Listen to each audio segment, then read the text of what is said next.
पर अगर नहीं बिकेगा तो घर में आग लगा देगा, आग लगा करके फिर तिरपाल देगा, तिरपाल दे करके फिर आपको सहानुभूति बूटेगा, अब फिर जाके आपसे वोट ले लेगा। हर हालत में आपसे वोट लेने का उसका बड़ा मापदंड है। झाड़ू उठाइए, एक बार लगाइए, तब वो जाने। जो पहले 67 के पहले जो बिहार था और आज दोनों में अंतर देख लीजिए। इस कालखंड में 23 मुख्यमंत्री बने। 23 मुख्यमंत्री में किसी ने भी पढ़ाई, शिक्षा, रोजगार के लिए कहीं कुछ नहीं किया। कहीं भी जाएंगे खर्चा, खर्चा क्या? खर्चा मतलब घूस। पुलिस की बहाली हो, वहां भी घूसखोरी चल रहा है। ड्राइविंग लाइसेंस बनाने में वहां भी घूसखोरी चल रहा है। बाबू छोड़िए, कहाँ जाएंगे, सब तो ऐसे ही करता है। सब जाता है नीचे, झोपड़ी वाला ही नीचे जो पड़ा हुआ है वहीं पे नेता जाता है। छत पर बिल्डिंग वाला में कहीं नहीं जाके समझा देते हो कि आइए आपको ये कर देंगे, वो नहीं समझेगा। नमस्कार, हमारे साथ आज जन सुराज के अभियान से जुड़े हुए एक जिम्मेदार कार्यकर्ता जो गांव-गांव जाकर के लोगों की मजबूरी, लोगों की दिक्कत को समझे हैं। चलिए जानते हैं क्या है इनका विजन बिहार के लिए। तो स्वागत है रघुवंश जी आपका हमारे चैनल में। आपका चैनल का स्वागत, लक्ष्मी जी आपका भी स्वागत। मेरा आज इंटरव्यू ले रहे हैं। तो मेरा पहला सवाल ये है कि आप जन सुराज से जुड़े कैसे? बहुत अच्छा सवाल पूछे कि जन सुराज में जुड़े कैसे। जुड़ने का सबसे पहला तो एक तो सोशल मीडिया था जी। सोशल मीडिया पर जिस समय प्रशांत जी जदयू में थे, उस समय प्रशांत जी की सभा जब कहीं कहीं जाते थे तो बोलते थे कि आइए अपने लिए, अपने बच्चों के लिए अपनी जगह बनाइए। आइए, नौजवान है, युवा है, अपना राजनीतिक में जगह बनाना चाहते हैं तो आइए हम आपको मदद करेंगे। तो एक पेपर में विज्ञापन आया था, उसमें एक नंबर, टोल फ्री नंबर दिया गया था। उस नंबर पर बोला गया कि कॉल कर करके प्रशांत जी से मिलने का समय दिया जाएगा। तो मैंने उस पर कॉल किया। कॉल करने के बाद हमें 10 दिन के 15 दिन के बाद नंबर आया कि प्रशांत जी से आप मिलना चाहते हैं। हम कहा जी हाँ, मिलना चाहते हैं। तो मुख्यमंत्री आवास में जिस समय नीतीश कुमार के जी यहाँ थे, तो करीब करीब 10 बजे, साढ़े 10 बजे का हम लोग को समय मिला था। तो आते आते प्रशांत जी को 12-1 बज गया, लेकिन फिर भी हम लोग तटस्थ 40-50 आदमी हम लोग थे, वहाँ पे रुके हुए रहे। मोबाइल रिचार्ज सब बाहर रख दिया गया, बहुत प्रोटोकॉल से अंदर ले गया। ले जाने के बाद प्रशांत जी आए। पहली बार प्रशांत जी को 20 मीटर 25 मीटर के नज़दीक से देखा। पहले तो सोशल मीडिया पर ही देखा करते थे, इतने बड़े आदमी हैं, इतना बड़ा विजन है, कैसे करेंगे, क्या करेंगे। तब उनसे देखा, मिला, लोगों ने प्रश्न पूछा, सब प्रश्नों का जवाब दिए।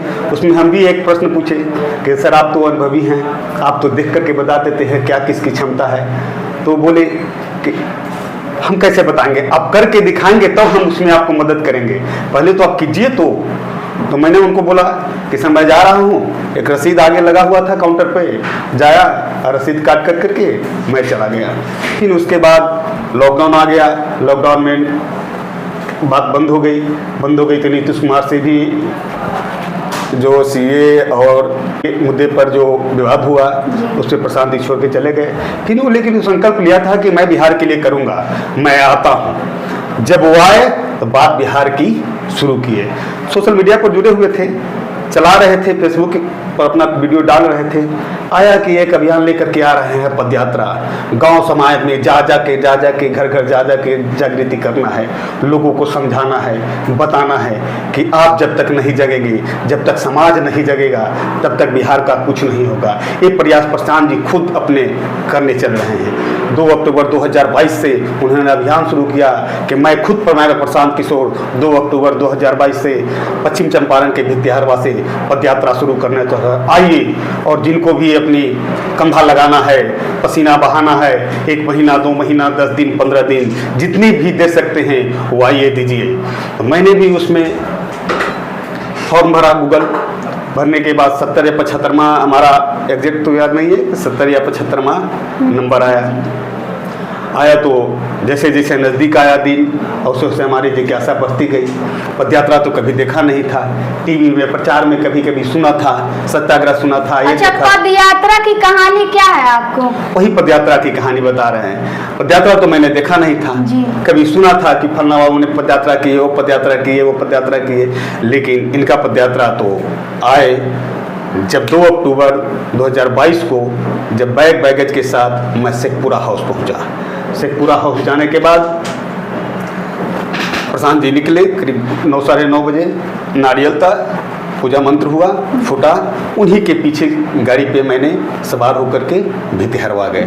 भितिहरवा जाने के बाद फिर उस दिन से क्रमतः आज तक मैं कंटिन्यू जन स्वराज अभियान में जुड़ करके जितनी क्षमता, शक्ति, बुद्धि जितनी है हमारे पास, वो सब लगाते हैं, कर रहे हैं, लोगों को जागृत कर रहे हैं। प्रत्येक दिन ऐसा कभी भी नहीं होता है कि जिस दिन मैंने 10 आदमी को मैंने नहीं बताया, 10 आदमी को मैंने नहीं समझाया।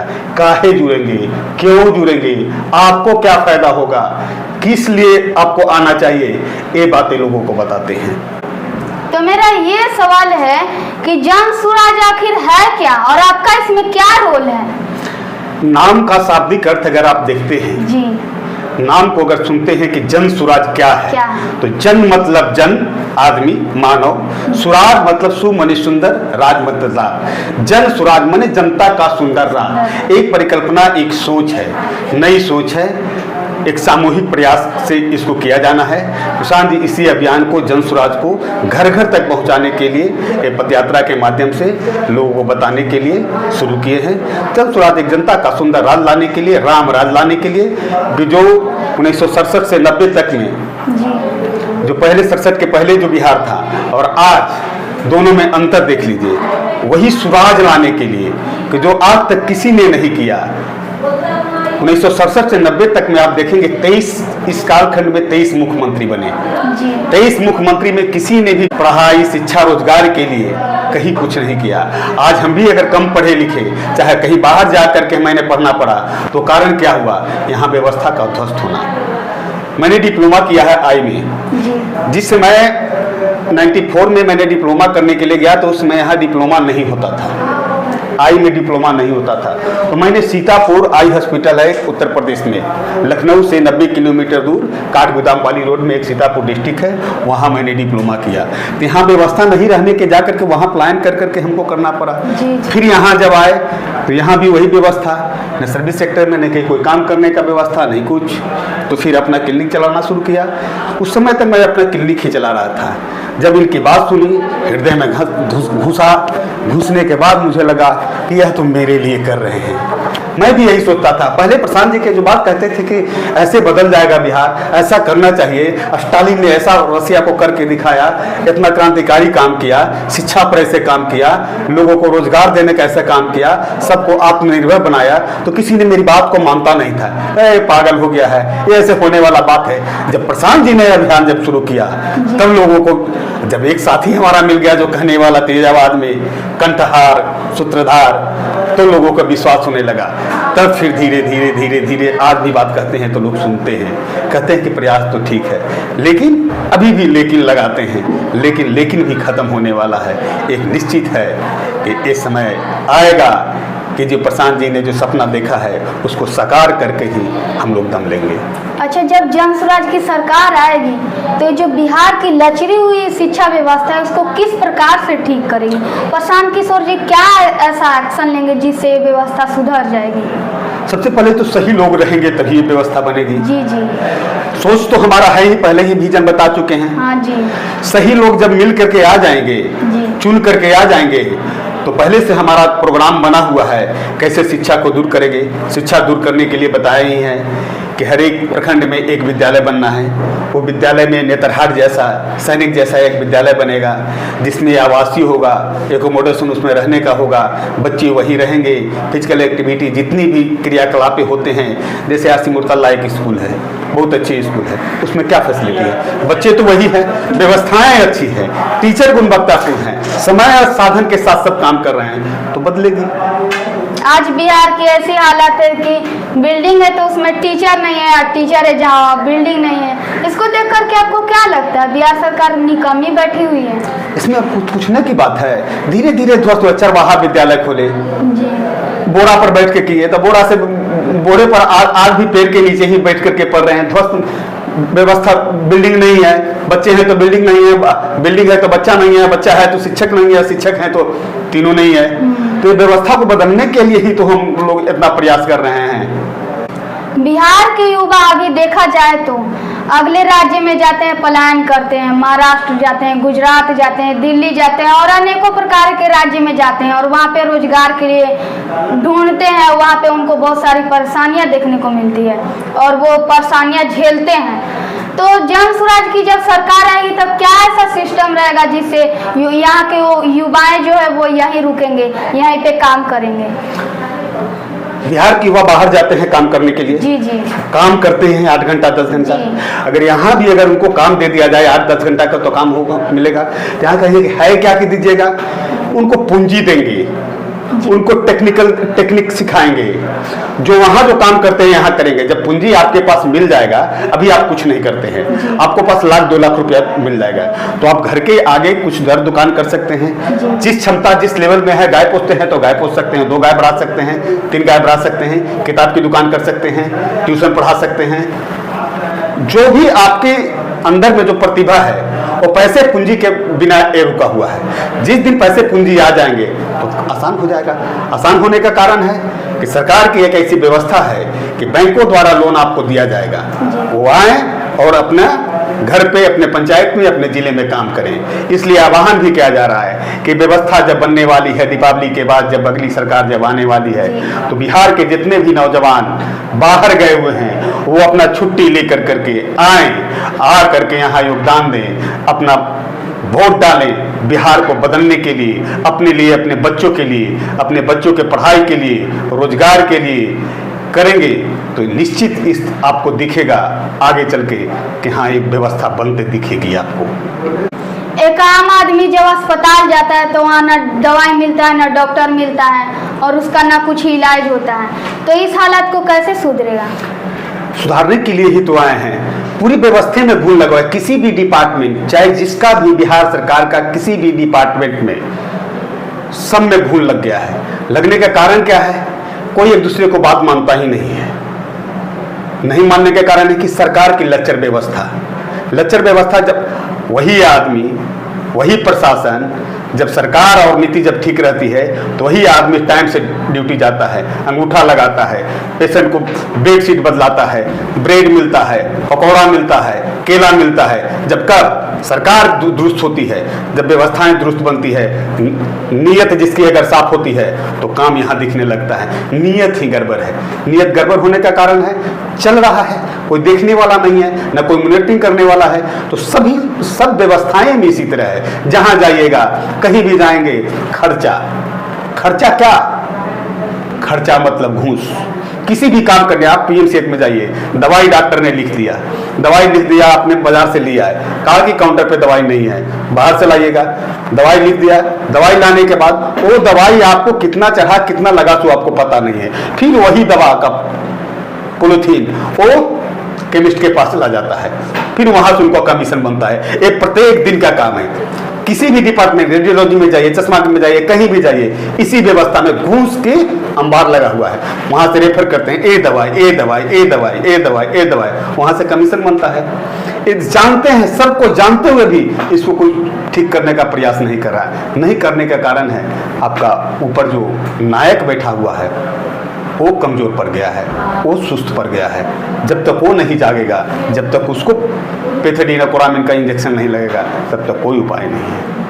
आपने बात की घूसखोरी की, तो घूसखोरी आज सिर्फ स्वास्थ्य व्यवस्था में ही नहीं है, राशन में भी देख सकते हो, उसमें भी घपला होता है, उसमें भी घूसखोरी होता है। यहाँ तक कि आवास योजना है, उसमें भी घूसखोरी होता है। शिक्षा के लिए भी आता है, उसमें भी घूसखोरी होता है। देखिए तो हर एक तमाम जितने भी योजनाएं निकलते हैं सब में घूसखोरी चलता है। तो जब जन स्वराज की सरकार आएगी तो इस पर क्या ऐसा एक्शन लेगी? जब तक सही लोग चुन करके नहीं आएंगे तब तक नहीं होगा। हर एक व्यवस्था में कर रहे हैं, मैं खाली स्वास्थ्य में नहीं बोला, हर एक डिपार्टमेंट में, किसी भी डिपार्टमेंट में, पुलिस की बहाली हो वहां भी घूसखोरी चल रहा है।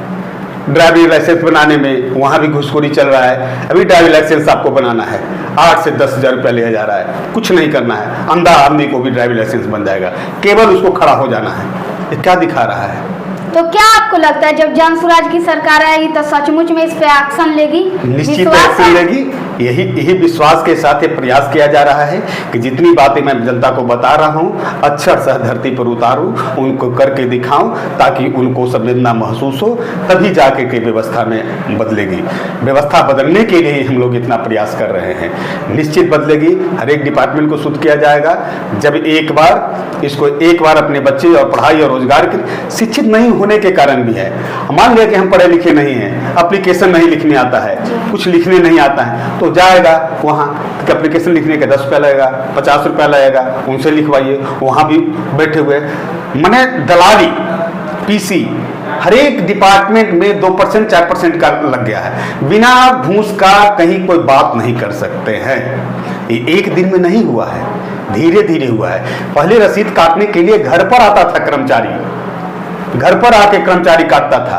अब कर्मचारी को हम लोग को ढूंढने जाना पड़ता है। वो 15 दिन ढूंढेगा तो पता चलेगा कि उस बिल्डिंग में वहां पे है। मिलने नहीं दिया जाएगा, मिलने के लिए भी आपको पैसा मांगेगा कि हम मिलवा देंगे, हमको ये चाहिए।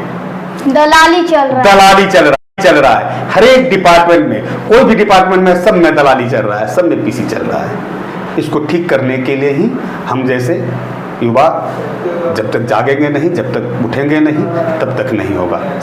आज़ादी से पहले संघर्ष ही जीवन है। आज़ादी के समय, गांधी जी के समय तो और ज्यादा गरीबी था। जी जी। उस समय अनपढ़ समाज और था। क्या हुआ? समाज को जगाया। उसी तरह प्रशांत जी ने समाज को जगा रहे हैं कि जब ये व्यवस्थाएं को दुरुस्त करना है तो जब तक आप खड़े नहीं होंगे तो हम कितना कर पाएंगे। जब आप जाग जाएंगे, आप संभल जाएंगे, ये व्यवस्था ठीक बनेगी। धैर्य रखिए, समय लगेगा लेकिन निश्चित बदलाव होगी। आप जब गांव-गांव घूमते हैं, लोगों के घर घर जाकर के देखते हैं, तो सबसे जो गंभीर मुद्दा है वो क्या लगता है? क्या आपको लोग बताते हैं? सबसे जो बड़ा सवाल है वो लोगों का क्या है परेशानी? सबसे परेशानी तो उनको रहने का घर नहीं है। जब ग्रास रूट पर नीचे जाइएगा, एक तो रहने का उनका पूर्ण व्यवस्था नहीं है, पानी का दिक्कत है, नल आता है तो जल नहीं, जल है तो नल नहीं, ये समस्या है। बच्चे का पढ़ाई के तो काम खत्म, पहले ही बात कर चुके हैं। तो पढ़ाई नहीं है, रहने का नहीं है और रोजगार नहीं है। जाते हैं तो बोलते हैं कि चाची आइए, एक प्रशांत जी आ रहा है आपसे बात करने के लिए, तो आंखों में उनको द्रवित हो जाता है। बाबू छोड़िए, कहाँ जाएंगे, सब तो ऐसे ही करता है। इस तरह से भाव देते हैं कि जैसे अब उनको हम लोग समझाते हैं, हाथ जोड़ते हैं, विनती करते हैं, जाने के लिए तैयार नहीं होते हैं कि नहीं नहीं सब ऐसी बोल करके जाता है, सब नेता ऐसी करता है, जाने के लिए तैयार नहीं है। तो उनको हम हाथ जोड़ते हैं, पैर पकड़ते हैं, यहाँ तक कि पैर पकड़ पकड़ के बोलते हैं कि जादी एक बार देखिए, हवाई जहाज से नहीं आ रहा है, हेलीकॉप्टर से नहीं आ रहा है, बस गाड़ी से नहीं आ रहा है, पैदल चल के आ रहा है। राम का दूत आया है, राम राज लेने के लिए आ रहा है। कहेंगे तो आपको अचंभा लगेगा, लेकिन एक बार चल करके सुन लीजिएगा, हृदय परिवर्तन हो जाएगा। एक बार जब आप जाग जाइएगा चाची, तो यही घर आपको सुंदर स्वर्ग बनाने के लिए आ रहे हैं। चलिए एक बार उनकी बात सुनिए, वो क्या कह रहे हैं। उनको बुला करके ले जाते हैं, बैठाते हैं, बैठा करके अच्छे से सुनते हैं और निकलने के बाद फिर उनसे मैं पूछते हूँ कैसा लगा। वाह वाह, तो अच्छा है, हो जाता है ना, सब ऊपर वाला के देन है, जय हो, कल्याण भगो। मतलब ये सब कहते हैं, तो कह तो रहे हैं, लेकिन हम तो चले आए पदयात्रा करके, समझ भी लिए, लेकिन फिर नीचे से पीसी वाला दलाल जाएगा जो 35 साल से जो वोट दे रहा है, वो जाएगा, फिर उसको बोलेगा आपको दिवाज है ना, कुछ ही काम है भाई, ये लिख देते हैं, ये करवा देते हैं। वो प्रयास शुरू करेगा वोट लेने के लिए। वोट लेने के दिन तक चाची, दामाद, भैया, भौजाई सब कहता है। जब खत्म हो जाता है तो फिर दोबारा नहीं जाता है होने के लिए, गोड़ पकड़ लेता है, पैर पकड़ लेता है। हमने उनको कहा है कि हमने अंगिया दे के जा रहे हैं, विजय कराने आएंगे, तब आपका घर बदला हुआ रहेगा। अब एक बार आइए, एक बार तो जागिए। बूढ़ा बुजुर्ग जितने भी हैं सब जैसे लच्चर व्यवस्था में है, शुद्ध कपड़ा शरीर पर नहीं है, कहाँ से आएगा? कुछ है ही नहीं, कोई व्यवस्था नहीं है, ना कोई हाट है, ना कोई मंडी है, तो करेगा क्या करेगा? एक तो अनपढ़ है ही, उसके बाद भी पूंजी नहीं है, कोई व्यवस्था नहीं है। अच्छा, एक मेरा सवाल आया था मेरे दिमाग में कि जैसे कि बिहार के किसान है, वो 5 किलो अनाज के लिए लाइन में लग जाता है, तो उसको देख करके आपको क्या लगता है? क्या करेगा? खेती है नहीं, 5 किलो अनाज बट रहा है, मंगनी में अगर कुछ भी गांधी मैदान में बांटिएगा तो भीड़ लग जाएगा। जी जी ठीक है, व्यवस्था हुई है। 5 किलो अनाज के लिए चलता है, 5 किलो तीन को परिवार है, 15 किलो उसको मिल जाता है, तो 15 किलो में मिल जाता है। खेती बाड़ी है नहीं, कुछ है नहीं, तो 15 किलो में घर पे तो चावल तो खाता होगा 10 दिन 5 दिन, फिर इंतजार करता है। खेती का तो समस्या है ही नहीं, उनको है ही नहीं, कैसे चलेगा, कैसे व्यवस्था बदलेगा? इसलिए लाइन में लगा हुआ है। 5 किलो दे रहे हैं, मोदी जी फिर आगे कर रहे हैं, फिर अगले 5 साल तक मिलेगा, फिर आगे आओ बढ़ाऊंगा। अभी आओ सुनने में आ रहा है कि कुछ रुपया भी देने वाले हैं, हर एक कार्ड पर 500-200 रुपया देने वाले हैं। लालच। तभी तो आप बेवकूफ है, तभी तो आपको समझाएगा। पढ़े लिखे कोठे वाले को कोई समझा देगा? नहीं जाएगा। सब जाता है नीचे, झोपड़ी वाला ही नीचे जो पड़ा हुआ है वहीं पे नेता जाता है। छत पर बिल्डिंग वाला में कहीं नहीं जाके समझा देते हो कि आइए आपको ये कर देंगे, वो नहीं समझेगा, नीचे ही जाना पड़ता है। वो नीचे उनको समझा बुझा करके अपना कर लेता है। पैसा पर बिके को तो पैसा पर, धन पर बिके को तो धन पर, अगर नहीं बिके को तो घर में आग लगा देगा, आग लगा करके फिर तिरपाल देगा, तिरपाल दे करके फिर आपको सहानुभूति बूटेगा, अब फिर जाके आपसे वोट ले लेगा। हर हालत में आपसे वोट लेने का उसका बड़ा मापदंड है। किसी भी हालत में वो आपसे वोट ले लेगा, क्योंकि वो पूरा आपके बारे में हुलिया वो जानता है, आपका क्षेत्र के रहने वाला है, कहाँ खाते हैं, कैसे नहाते हैं, कहाँ आमदनी है नहीं है, वो सब आपके बारे में जानता है। उसी माध्यम से आपको बस में कर लेता है, बस में कर करके आपसे वोट ले लेगा। वोट लेकर के फिर एडी रगड़ते रहिए, गरियाते रहिए, गाली देते रहिए, कोई फर्क नहीं पड़ने वाला है उसको। जब तक कहता है कि अब किया आएगा तो झरुआएंगे, आज तक किसी ने झरुआया नहीं है। हमने गांव में गया है, बोलते हैं कि चाची आएगा तो झाड़ू मारेंगे का, तो आज तक किसी को झरुआए? तो ये नहीं, हंसती है। हंसने से काम नहीं चलेगा, झाड़ू उठाइए, एक बार लगाइए, तब वो जानेगा। बिहार की जनता अब डर गई है, डरती है आवाज उठाने से। डरने का कारण है कि इतना ना लोग उस पर प्रेशर और अत्याचार करते हैं। जैसे मान लें कि कोई आवाज उठाया तो उसको सोचेगा कि इसको तोड़ा कैसे जाए।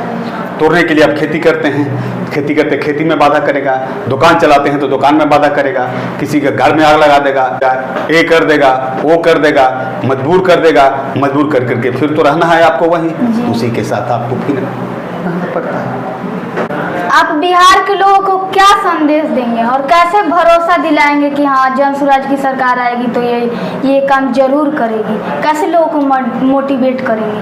मोटिवेट करने के लिए जो हम कर रहे हैं उसको देखिए, कह रहे हैं उस पर नहीं जाना, कर रहे हैं, आपके पास जा रहे हैं, कैसे करेंगे ये हम आपको बता रहे हैं। बच्चा को कैसे पढ़ाई मिलेगा ये हम बता रहे हैं, रोजगार कैसे मिलेगा ये हम बता रहे हैं, शिक्षा को कैसे दुरुस्त करेंगे से बता रहे हैं, पलायन को दूर कैसे करेंगे सो बता रहे हैं। तो बता रहे हैं वो तो कम से कम समझ में आ रहा है, हो रहा है, बता रहे हैं वो तो पता चल रहा है ना कि हो रहा है, लेकिन लोगों के भरोसा कैसे होगा? तो भरोसा दिलाने के लिए कोई हृदय तो फाड़ के दिखाएंगे नहीं। एक बार तो जिससे सबसे ठगाए हैं, एक बार तो आपको तो ठगाना ही पड़ेगा, उसके बाद आप जानेंगे। नहीं अगर विश्वास है तो आप जैसे हैं उसे देखिए, कोई उपाय नहीं है। कैसे हम विश्वास दिलाएं? आप कहेंगे हमको विश्वास नहीं हो रहा, आप कह रहे हैं जो विश्वास नहीं हो रहा है, लोग तो यही कहते हैं ना। तो लोग कहते हैं तो दुर्दशा का कारण तो भोगेंगे, कोई उपाय तो है नहीं। एक बार तो विश्वास करना ही पड़ेगा। हम पर बहुत विश्वास करिए, अपने बच्चा पर तो करिए। हमने आपको तो जातीय आवासीय राशन आवास के लिए तो हमने वोट नहीं ना मांग रहा है, हम कह रहे हैं कि आपको बच्चा के लिए वोट दीजिए। आपके बच्चों को अपने की चिंता नहीं है, आपको बच्चा पर विश्वास नहीं है, तो फिर हम पर विश्वास कीजिएगा तो धोखे खाइएगा। एक बार तो आप अपने बच्चों के लिए तो विश्वास कीजिए, यही बात तो कह रहे हैं। इस बात को विश्वास करके हमारी बात को विश्वास कीजिए। तो दोस्तों ये थे हमारे साथ जन स्वराज के कार्यकर्ता रघुवंश जी। इनकी विचारधारा कैसी लगी ये कमेंट करके बताइएगा। और हाँ, अगली बार वोट किसको देंगे ये सोच